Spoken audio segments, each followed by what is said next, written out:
First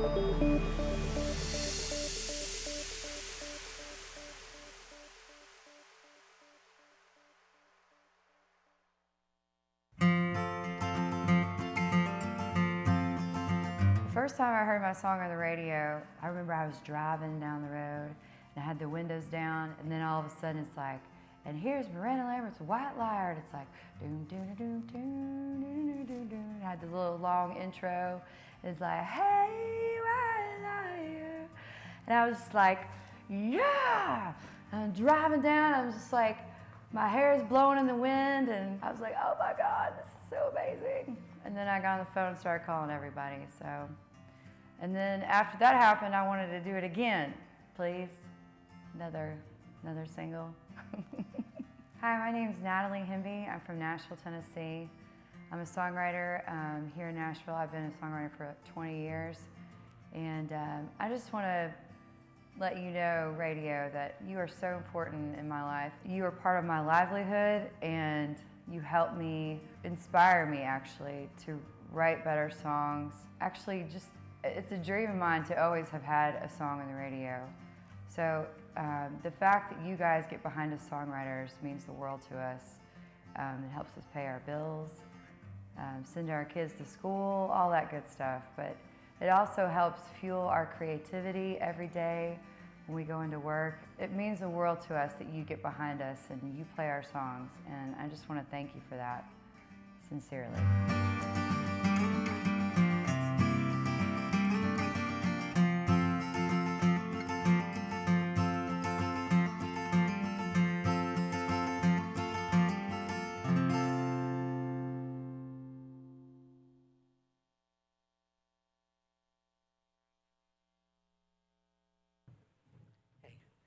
Hi all, thank you guys for coming to CRS 2018. Thank you for coming to this panel called Facebook Still Our Strongest Ally.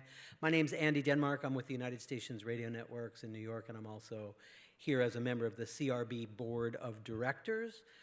Happy to support this session today. I'll try and be quick. By the way, I don't know if you guys know how the whole CRS works, but there is an agenda committee that works very hard putting together all these great panels and panelists, and the list of things this year have been just so relevant. It's fantastic, and you know, social media and smart speakers and everything that everybody's buzzing about. And so appreciate your attendance here today. And if you see somebody from the agenda committee, give them a pat on the back, because they work really hard and they did a great job this year.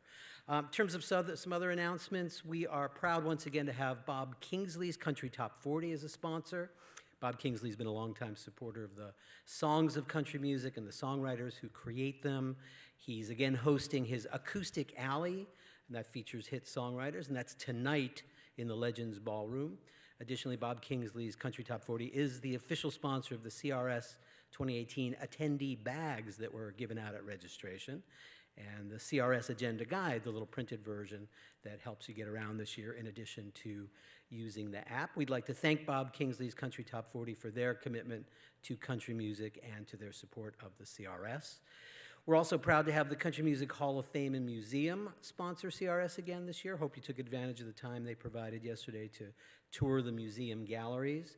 Additionally, the museum will be hosting a party today called Party Like an Outlaw. It's a reception for CRS attendees. That's in the event hall today from 5 to 7 p.m. We're grateful for the Country Music Hall of Fame and the museum's support, and we're lucky to have such good neighbors right down the hall here at the Omni. Make sure you stop by the on-air talent mentoring happy hour. That's at 4:30 today in the Rebel Engine lobby bar. That's where you can have one-on-one sessions with talent from all formats, not just country. And while you're at the bar, you can stop by and register to win a Regions green bike.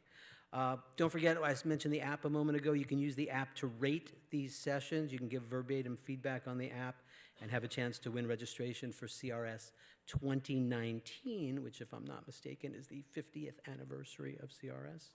So it should be a big blowout. And before the session starts, I just want to remind everybody to put your cell phones off, or at least on silent or vibrate. Appreciate that. And without further ado, let me bring on the moderator, the legendary Becky Brenner.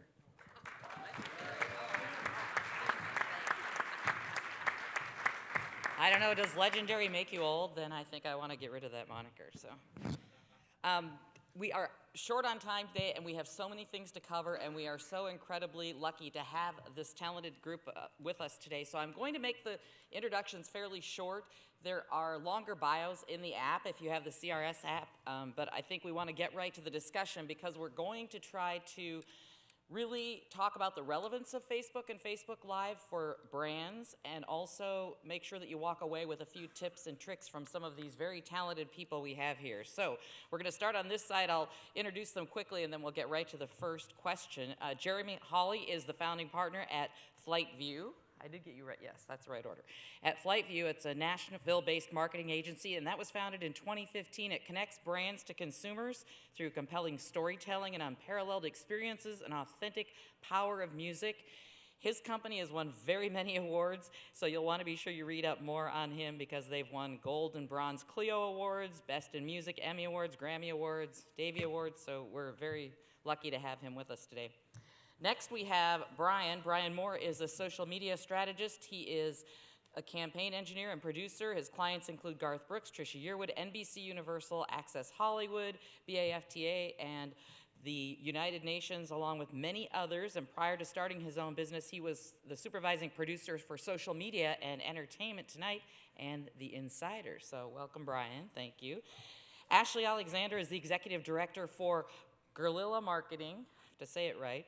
Ashley has been with Guerrilla since the company first opened its doors in 2008, and she started her career in music publishing, but soon found she had a knack for technology.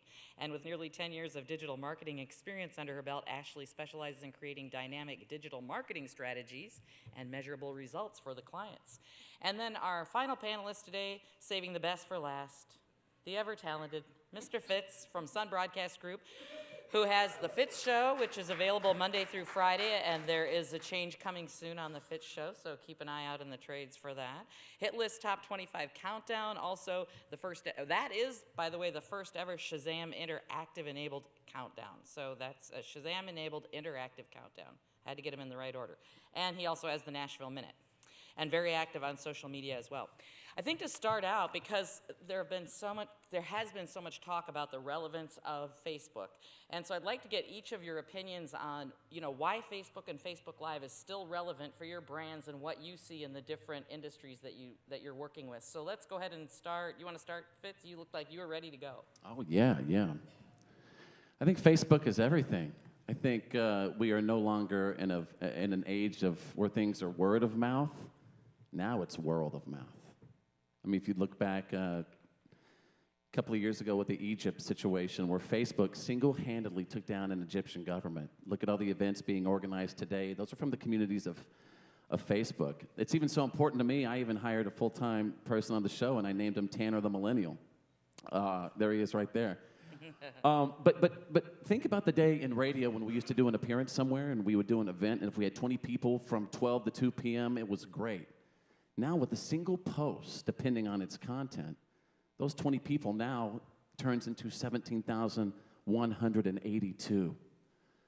So it's just the beginning, I feel, of where we are using Facebook.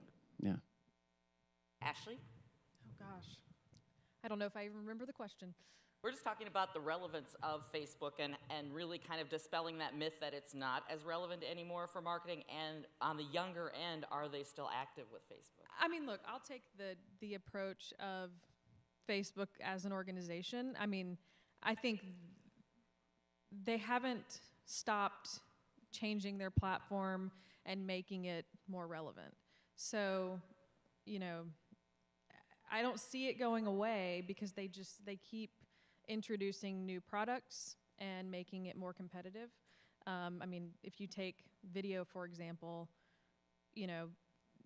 back in the day, we would just link to YouTube. Now, we're direct uploading video content on Facebook, and they're actually giving that preferential treatment in people's feeds, making more people see that content because they wanted to be competitive with YouTube and create more of a video network.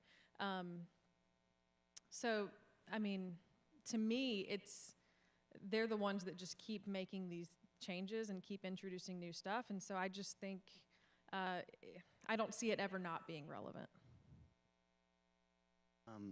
Well, if you look at it, right, Facebook, there's 1.4 billion people are on Facebook, so everyone is on Facebook. So, obviously that's, a huge attraction immediately. And then I think from, based on what I do, looking at, my experience with Garth and Trisha, their primary goal when I set out to work with them was how can we create a dynamic experience for our fans? And I think that of all the platforms that are out there, Facebook allows this two-way, engaged communication. It's true social media, and if you can break through the algorithms, which I know we're going to discuss later, but if you can break through the algorithms, I think the relationship that you can create with your audience through Facebook right now is unparalleled. I think there are two common assumptions that are made about Facebook. The first one being that it's going to go away, something else is going to replace it. And I think the music industry specifically over the last 10 to 15 years has been through so many changes, and there's been so many platforms come and go that we're just waiting for the shoe to drop. Like, we don't want to get too engaged here because it's just Snapchat's going to replace it, or something that we don't know about is going to replace it. And I think that's a wrong assumption, because Facebook has really planted really the tentpole of the entire internet. So when you look at the dominant players, whether it be Amazon or Google or Facebook, if you're not involved or understanding how to navigate those three partners, you're going to fail, right? And especially from a brand perspective, which is who we primarily deal with, if you don't know how to win there, you're going to die. And the second assumption is that the younger audience is not there. And I think you, Becky, have some data that even proves that that's wrong, right? But that is a wrong assumption. Gen Z is definitely not as engaged as millennials are on Facebook, but they're there, right? And there's a way to reach them if you're targeting them the right way, or building audiences the right way, or making relevant content. Yeah, I pointed out to the panel that if you didn't see it, A&OMB released our Roadmap 2018 study, which is all country P1s, approximately 4,000, a little bit more, 25 to 54-year-olds. And for the last 5 years, Facebook has been the most interactive social media every day. And more than 80% of the people are using it every day. And 25-34 was actually the highest sell this year in terms of how interactive they are with Facebook every day. So I think the relevance of it is, we've kind of dispelled that. It's relevant and you have to be there. So. It's relevant, but you also have to think about what the heck you're putting up there. How many people are on radio in this room? Radio? Okay, how many people aren't? Okay, so to the people that aren't, guess what? Now you guys are our competition. On the radio now, we're just not competing with 7 or 8 buttons on the dial anymore. We are competing with each and every person and their time who makes a post or posts something during the day. So what are you going to do to attract them to check out your page more often? You know what I mean? What are you going to do to think? Everybody has a channel now. Everybody has their own independent channel to the world. And I think it's going to be a world where only the best will survive, or get numbers and likes and clicks and shares. I think that's a good lead-in. Let's just talk about the success stories that each of you have had and how you've put that together, because content really seems to be the thing that drives whether or not you can beat the algorithm, whether or not you can get the kind of reach and frequency you want with the people you're trying to engage with. So talk about the success stories that you've had and the ones that have worked the best. Jeremy, I think you had a good example you wanted to share. Yeah, brands, and even as recently, Facebook is shutting down basically the feed for any content that it's not relevant. So whether you're an artist or whether you're a brand, the typical scenario has been, let's put up billboards on Facebook and let's talk to our fans that way, versus building specific relevant content for each audience. And recently, like, we work with a brand, Cracker Barrel, and they're very involved in music. Sony Music had put together a 6-part docuseries for Chris Young, and we were trying to figure out a way to amplify that content, but also tie it back to Cracker Barrel. Cracker Barrel's trying to reach their audiences, but they're doing traditional things, right? Putting up pancake ads. All the typical things that you would think a brand would do.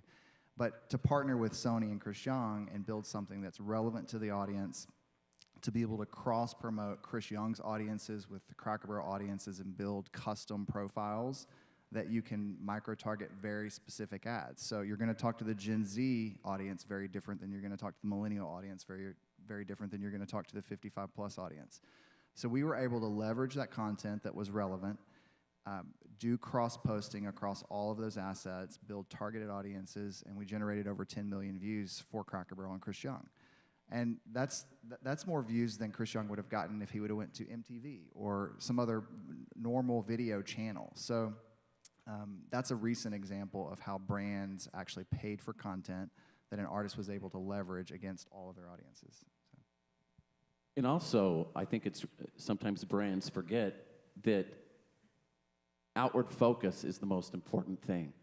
You know, we've noticed, especially with the new algorithm, we've made changes as we're throwing out questions. We are trying to engage. I think this new algorithm on Facebook is looking for connection and engagement. You ever notice on the fan pages, it literally says, he'll respond to you in 20 minutes. Or it tells them how long it takes for you to respond to messages.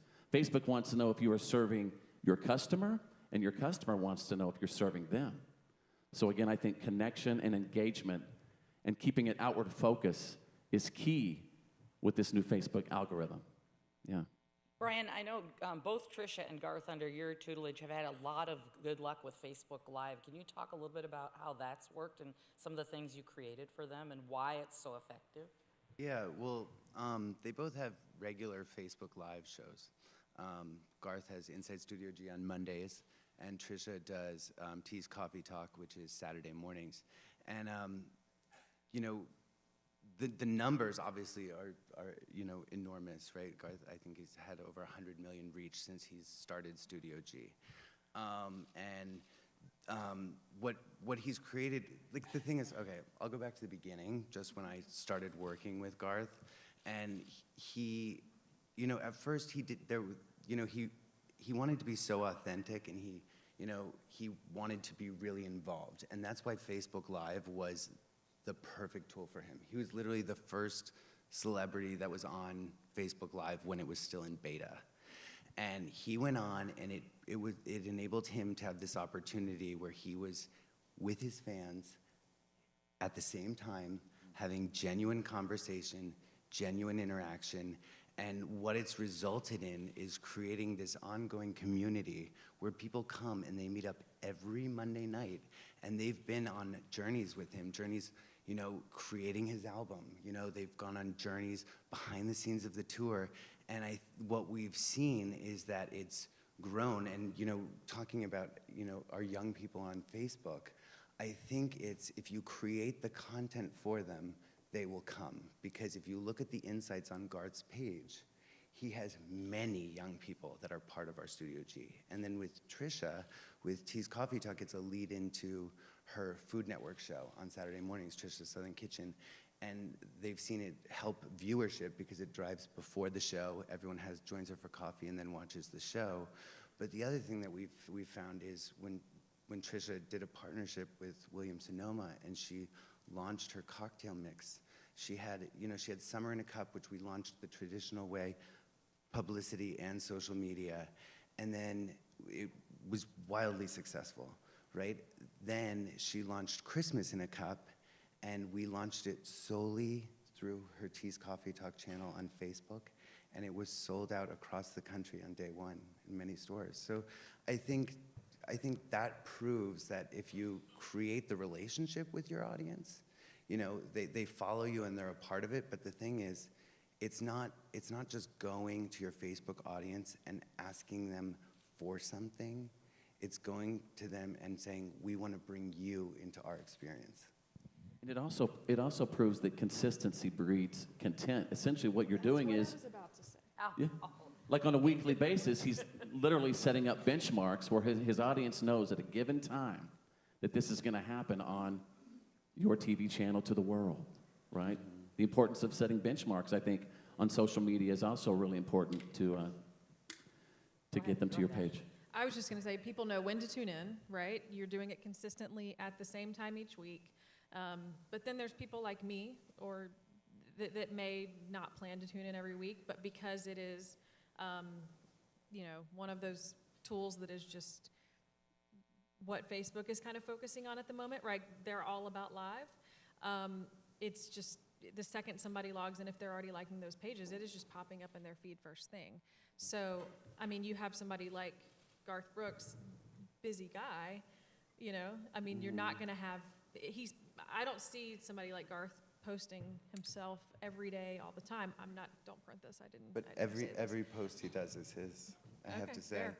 And that's one of the things that, you know, makes it so incredible. Yeah. You know what I mean? Because he literally is personally behind every single post, and hands down, that's why everything he does on social media is so effective, because Yeah. the fans know it. The personalized Fair. touch to it. Yeah. And even if it's not Garth, who cares? His brand, that little G is still going everywhere.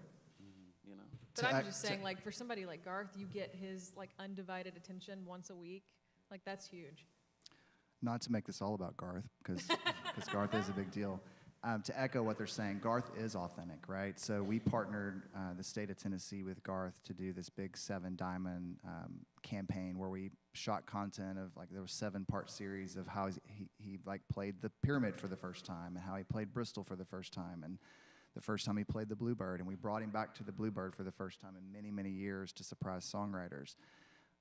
A brand could have easily said, Garth, we want you to do it this way. It has to be said this way. You have to do 4 social posts. You have to hashtag State of Tennessee.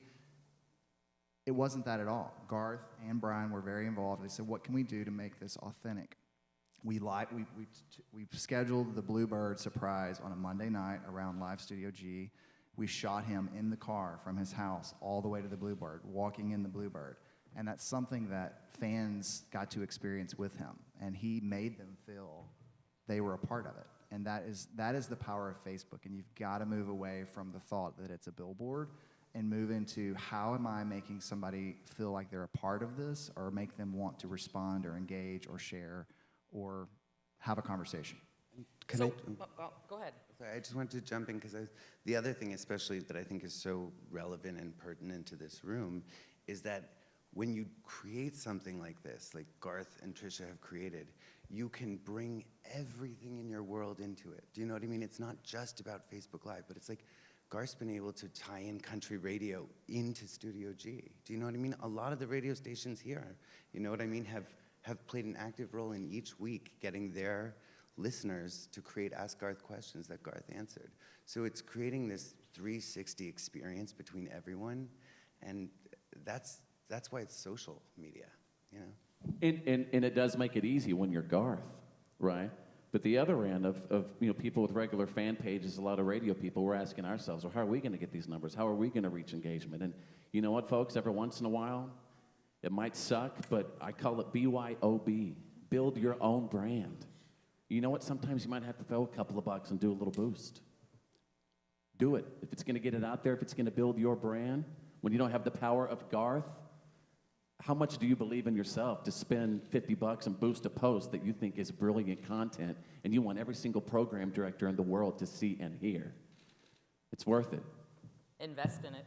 This is probably more for the three of you, but when a brand first comes to you and wants to develop some kind of a marketing plan, what are the steps that you go to? What do you first work with them on in order to create the plan, and what percentage of that plan is Facebook marketing? Because I know you do other traditional marketing with them as well. So it's maybe just a little bit about the process. Like, the brand comes to you, I want your help. Where do you start with them? I would say the first thing to ask them is what their goals are. Do you know what I mean? Because, you know, a lot of times people come and they're just like, oh, I need social media, I need followers. Do you know what I mean? And it's not really about that. It's about, what's your goal, and what steps are you going to take with Facebook, but with all of the platforms to get to that goal. You know, and I think each person, each brand is so different. You know what I mean? Like my experience with Garth and Trisha, for me, it was kind of like the greatest experience, because their sole goal was, how can we create a really amazing experience for the fans? Do you know what I mean? Like, I know a lot of people have other goals. There are, you know what I mean? I'm sure there's a lot of talent who have, you know, goals, which is like, you know, we need to be selling this, or we need to be, you know what I mean? But the thing is, even if those are the goals, as the social media strategist for them, it's our jobs to say, you know, to get those goals in social media, you have to give back first. I feel like a lot of times the conversation starts in the wrong place. It starts with how many posts are we going to do and not what is the content. And I just think if you start by talking about what the content is and build around that, the sky is the limit. You know, we all know that if you put the right piece of content out there, it can just explode. But you know, you could post a really terrible piece of content 15 times and it wouldn't have the reach of that really awesome thing. And you're right, the sky is the limit as far as radio is concerned, and how we are going to, you know, translate from traditional media to social media. We got to make some changes. Because radio is not just an audio medium anymore. It's not. It's visual, you guys.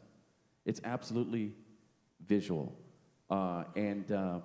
You know, I'm really hoping in the future, I mean, we already own the brand. People know what radio is as much as they know what Nike is. So why aren't we translating radio to social media? And I know it's going to sound like I'm pimping something here, but when Facebook started Facebook Live, I remember thinking to myself, why are they calling this Facebook Live?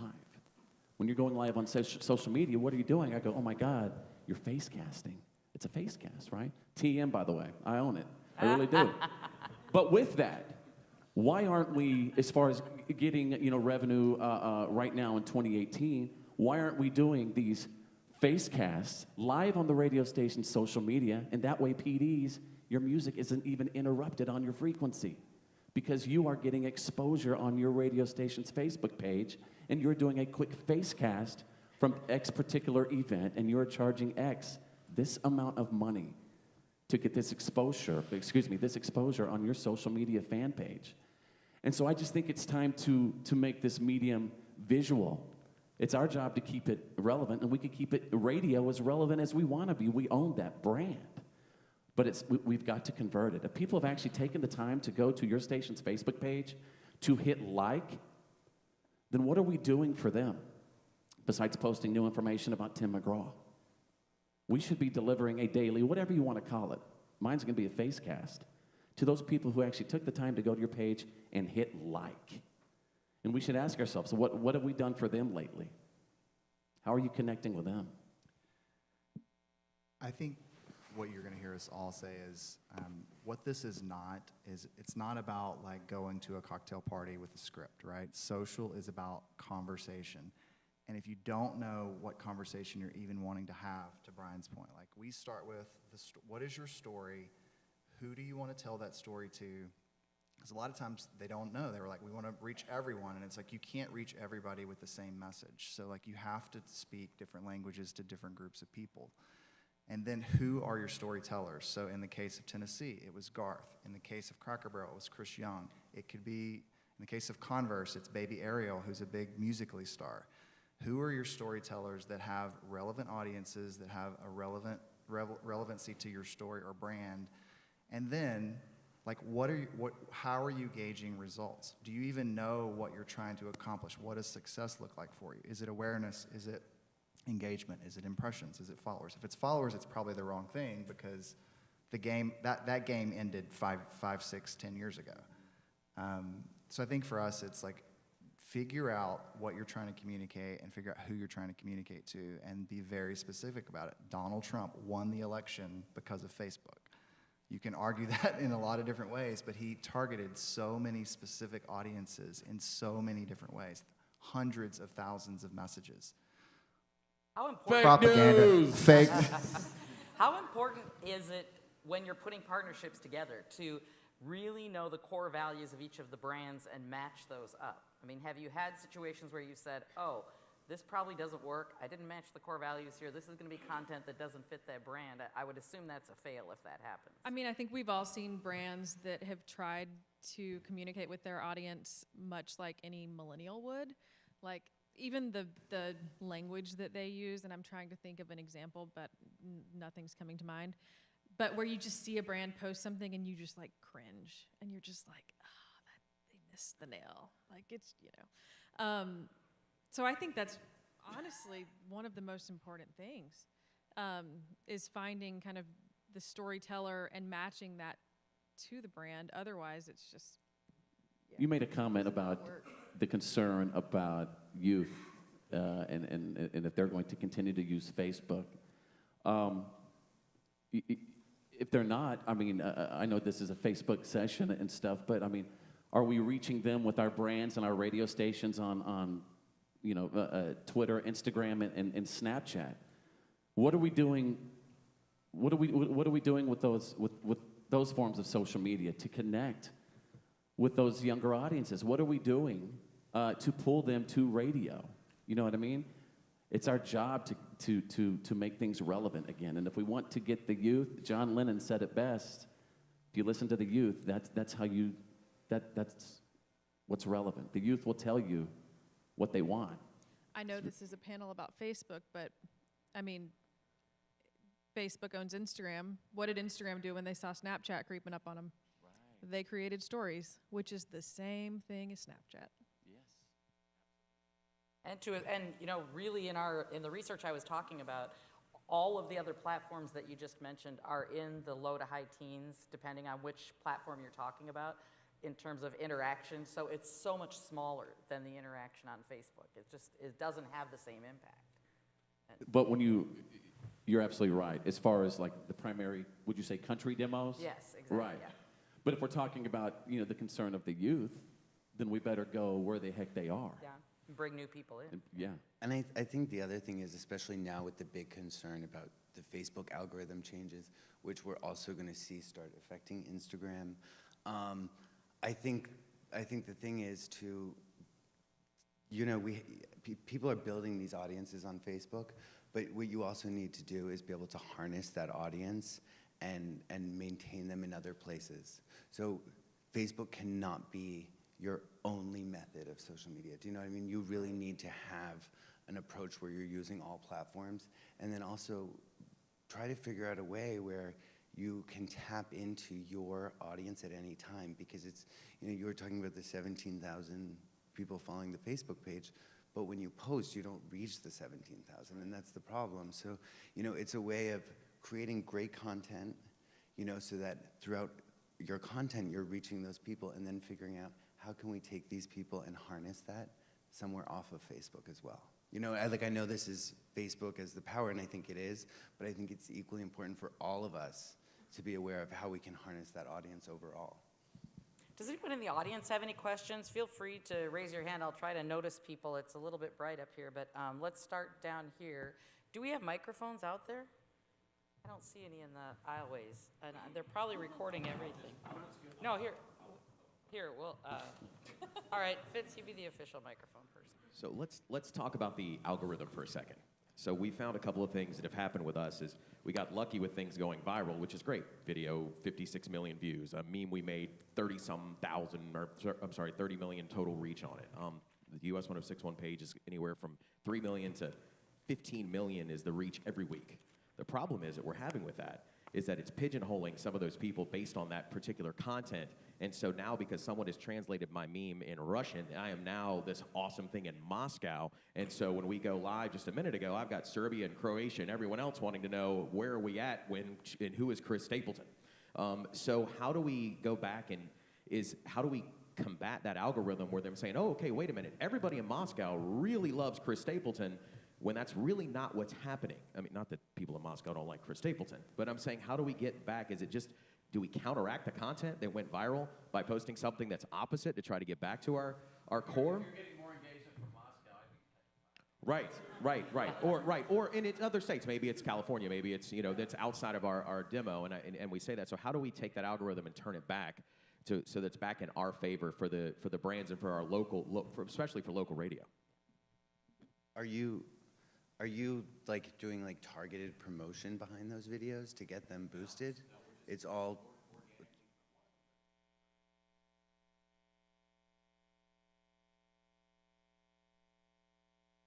All these states from across the country that are checking in.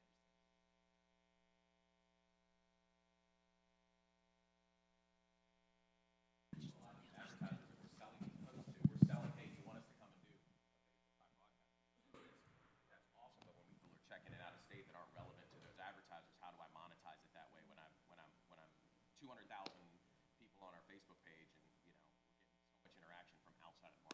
Are you segmenting those audiences? Like, are you taking the Croatian audience and building a target?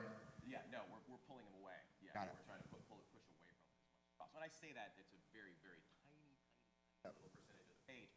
But based on the new algorithm, I don't want them to say, okay, well, this is who's interested in this page, so they keep serving it to that demographic, and that's basically what Facebook has said that they're going to do. Am I correct in that? So how do we stop that from happening? Call Mark Zuckerberg. Yeah, Well, I mean, that's a tough one, man. My thing would be like you might have to, you know, there are the times like obviously everyone's huge complaint right now is that Facebook is turning into a pay-for-play model. Right. My suggestion, if you're creating great content, would be invest the money, target to the audience that you want, get them to start interacting with your content, and then you don't have to keep paying for it if your content is good enough. We've got another question on this side, and Andy's going to operate the microphone for us. Thank you, Andy. Okay, So Fitz can come back. going back to a remark you made earlier about if somebody comes in and you've got to find out what they want to accomplish. What about the flip side? In that if you go out to a station and you want to sell your services, and the reason I say that is that you've got a lot of, aging station owners, and you've got a lot of, especially in your rural markets, you've got a lot of business leaders who they have no real interest in Facebook. They don't know what it is. So you've got both people that advertisers that really don't know that the customers they want to reach are on Facebook, and then you've got some station owners and operators who see Facebook as a competition to the broadcast. So how do you approach convincing somebody what path they should follow? They always say that until someone leaves a negative comment about their business on Facebook, right? And then they believe in the power of it. Yeah, that is a fantastic question. I would just say, how well do you like your business? If you are truly interested in getting the word out about your company, here are these statistics. Here's what we know. These are the age. This is the age group that loves Facebook and obviously loves your company. I would just say provide them with the proof. I mean, the numbers do not lie. And use that. It's not word of mouth anymore, my friend. It's world of mouth now. And if you want to get this word out to the world, it's time to embrace social media. I thought I saw one other question on this side. Anyone else want to respond to that question in terms of how you sell it to somebody if a brand isn't believing in it? I'm with you. It's. I mean, I see it as their loss if they're not willing to come around and see it as a beneficial thing. But I think the best thing you can do is just provide them with statistics, and I think point out too, like if they are a business that is looking to sell a product, Facebook is the place to do that. Facebook drives the most conversions and the most traffic to different locations over any other social network. We got another question down front here. There was a recent experiment from 15 YouTube creators who actually posted a bunch of content on Facebook. And the experiment is that they did a 15 to 20 second video that was shot vertically instead of in the 16:9 ratio. And what they found was that vertically, they were able to hold the audience longer and there was more interactivity. Do you know anything about that? It's a great point. I think there are definitely very specific specs for Facebook, how to optimize video on Facebook. Vertical's one, meme boxing. There's certain sizes, there's certain formats, there's certain links. And I think a common mistake I see brands and artists make is, they do things that don't work for the platform, right? They're not making content specifically for the platform. So when we did Chris Young with Cracker Barrel, they hated the creative because we put find out how Chris Young got a start. I mean, there was all these like compelling like call to actions as set as meme box on vertical content. And the brand hated it because it was like, this looks terrible. But we're like, this is what works on Facebook. And if you want to reach the audience, you have to create the content this way. So there's a lot of resources online. We can get with you afterwards and provide that for you. That's great. Anybody else on that one? I would just say, I mean, to me, I might be stating the obvious here, but it sounds like, if you think about somebody grabbing their phone and shooting the content that way, I mean, I think whether they realized they were doing it or not, it was telling the consumer, like, hey, this is an organic and real video message. It's not something that was scripted and shot professionally and then edited and put out. Like, this was just me with my phone, you know, saying what I wanted to say. And this is very basic, but if you're, I mean, this is pretty common sense, but if you're watching Facebook and audio's not turned on, you're only clicking on it because of what you see. So you're not clicking on it because of what you hear. So if you see a compelling call to action as a meme box, you're much more likely to click on that content than not, right? If it's something that you're interested in. I was going to say the other thing just to note is I think Facebook is actively targeting YouTube creators, YouTube stars that they want to transfer over, because if you think about it, if you look at like who the digital stars are, they're all like YouTubers or miners. They're not like, we don't have like Facebook stars, right? And so that's a really important thing to Facebook right now, and they're actively going after that. So I see the point you made, but I also wouldn't be surprised if there was some incentive on Facebook's behalf to drive YouTube creators who've come to Facebook video views. And they're also spending a ton of money looking for content right now. If you've seen the Facebook Watch section, and you can see all those tons of shows in the Facebook Watch section. They are, they're looking for ways to spend money. They're looking for personalities. They're looking for brands. Oh yeah, are we? No, I was waiting. I thought I saw someone with a question, but I wasn't sure, and so I And didn't I was going to say one more thing. He's been patiently holding his arm up, so I didn't want him to like get a cramp or something. I was going to say, and I know it's weird because obviously radio still, makes its money, the majority of it, selling commercials on the frequency. I'm just trying to understand why we can't take this beautiful, powerful brand called the radio that we already own and transition that to social media, and create a lot of revenue off of it. I just think there's a huge opportunity there. Spend money to make money. Somebody said earlier, spend some money boosting your own brand on Facebook too, which helps, yeah. I was just going to say, I mean, a lot of brands, I think, have the issue of not having a personality to kind of speak on their behalf. A lot of these brands have to go out and hire somebody to kind of be the face of the brand. Radio, you got to think about it. You guys already have those people. So I just think it's just kind of a more natural thing. Take advantage of that, for take sure. advantage of it. Okay, did we answer your question? He's here. Hi. I was curious if you all had thoughts on advertisers or brands or partners who essentially what they're looking for from a partnership is just exposure on your page. They want you just post about them, and then they'll do whatever they're doing for the partnership for you. But that kind of goes against our strategy for content marketing and creating things that people do want to engage with. People don't want to see that, like, thanks to this store or this partner for doing X, Y, Z. But we're kind of only working with the sales side, and I would love to be able to work with their marketing teams, but they don't see maybe the value in that. They just see we want your followers to see our logo or our brand. They're not necessarily interested in that content creation side. You're saying they would just rather, like a straight ad, a 60-second commercial? That's what they would prefer, the traditional? Yeah, like they're just being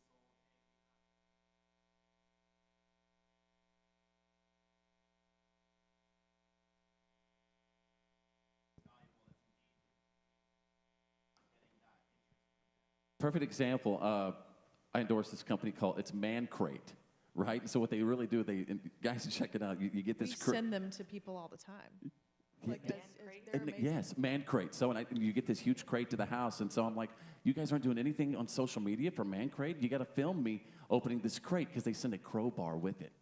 And so I'm like, how about we do a hashtag Man Crate moment every time one of your customers opens that baby up, have his wife film him with the crowbar just opening that damn thing. And it's freaking hilarious. So you got to apply the visual social component to it. That's how they're going to get results. Yeah. Yeah, and like people take Man Crate, for example. I mean, Man are Crate. you going to get more people talking about Man Crate by being like, hey, this Man Crate's really cool? Or by showing them how cool it is? You get to break it with a crowbar. Yeah, that's step one. Are you serious? Yeah, but I think that's the problem, is that he's saying they're not allowing him to create the content. But I So think, how do you convince, right? Yeah, but I think what you could do, sorry, I can't even see who it is. But I think what you could do is you could, I think you have to set your own boundaries, because you also have to realize that your social audience is a currency. Do you know what I mean? And they're valuable. And if you're putting straight ads on your page, you're diluting your audience, you're getting less interaction, and then your posts that matter, and your posts that matter to you, are not going to get received. So you have to weigh for yourself if it's worth the dollar of that advertisement on your page or not. Earlier, when we were before the session, we talked a little bit about influencer marketing, and there have been a lot of stories about that, the validity of it, how it works, will we see more of it? And Brian, you mentioned that you've been kind of studying that a little bit to answer that question, is influencer marketing important for the brands? I think, I've always really been tied into like the influencer community and YouTubers, and I always found it fascinating. I was a dork as a kid. But the thing is, I think influencer marketing works. I think marketing with fake influencers doesn't. And I think the problem is we have this culture that's been created where all of us, myself included, have trouble deciphering who has the genuine following and who doesn't. Do you know what I mean? And obviously there are tools that you can go through and scope that. But I think if, for people who have the argument that influencer marketing doesn't work and doesn't give ROI, I say that's not true. Do you know what I mean? And I think it's unfortunate, because I think that's become like a huge push thing. I think the thing is, you have to figure out a way, if you hire influencers, you have to figure out a way to actually measure their return on investment. Well, that's a good discussion, too, to talk about. Jeremy, I think either you or Brian brought it up a little earlier, is what are the metrics that are going to gauge how successful something is? So what are the metrics that you all look at when you're looking at the social media you've created, the Facebook or Facebook Live content you've done? What metrics are you looking at to tell if it's been successful or not?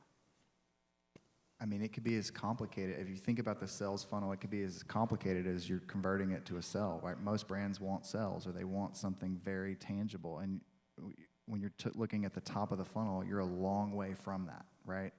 So you have to take the long view of social media, right? So it's like, how do I find out, if I'm going to do a national campaign, what states are connected to my brand? And then within that, in those states, who's actually clicking on my brand or listening to my station?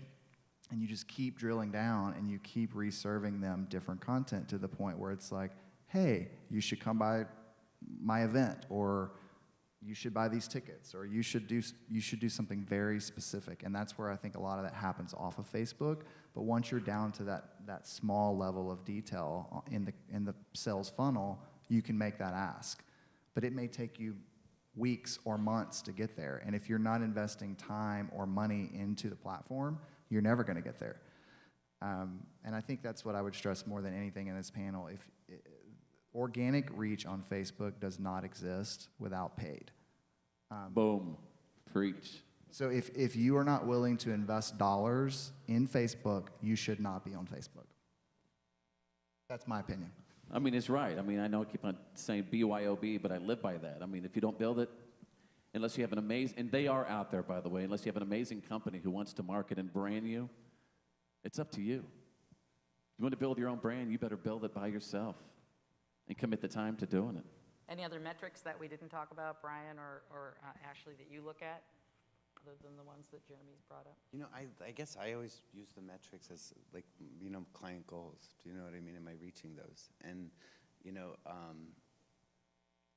I think, I guess I look at like with Trisha, for instance, when we tried using everything with the, the publicity and social media to launch her cocktail mix, which was a huge success.